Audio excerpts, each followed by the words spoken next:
આજે મારો પીઆઈ ઘાસુરા જો ક્રાઇમ બ્રાન્ચમાં ફરજ બજાવે છે એના પાસે માહિતી હતી કે આ રીડે ગુનેગાર છે કલીમ ભૈયા જે ચંડોલાનો રહેવાસી છે અને એના પાસે 4 વેપન એને મંગાવ્યા છે અને ત્યાં ચંડોલામાં એક ઝોપડામાં કંઈ મૂક્યા છે ત્યારે પીઆઈ ઘાસુરા એની ટીમ ત્યાં રેડ કરી 4 વેપન પણ મળ્યા, કારતૂસ પણ મળ્યા અને એનો સાક્ષ્ય પંચનામા પણ કર્યો.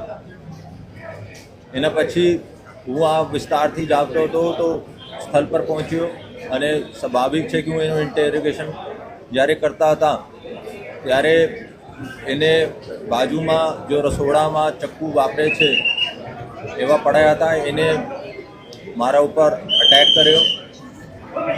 એને જો અટેક કર્યો અહીંયા ગરદન પાસે અટેક કરવાની કોશિશ કરી. હું સ્વાભાવિક રીતે મારા બોડીનો રિએક્શન મારા ડાબા હાથ ઉપર કર્યો અને ત્યાંથી કટ અંદર કર્યા અને એને જો બી કહીએ કે એને 2-3 વાર ત્યાં કટ માર્યો અને પછી બહુ એગ્રેસિવ થઈ ગયા હતા.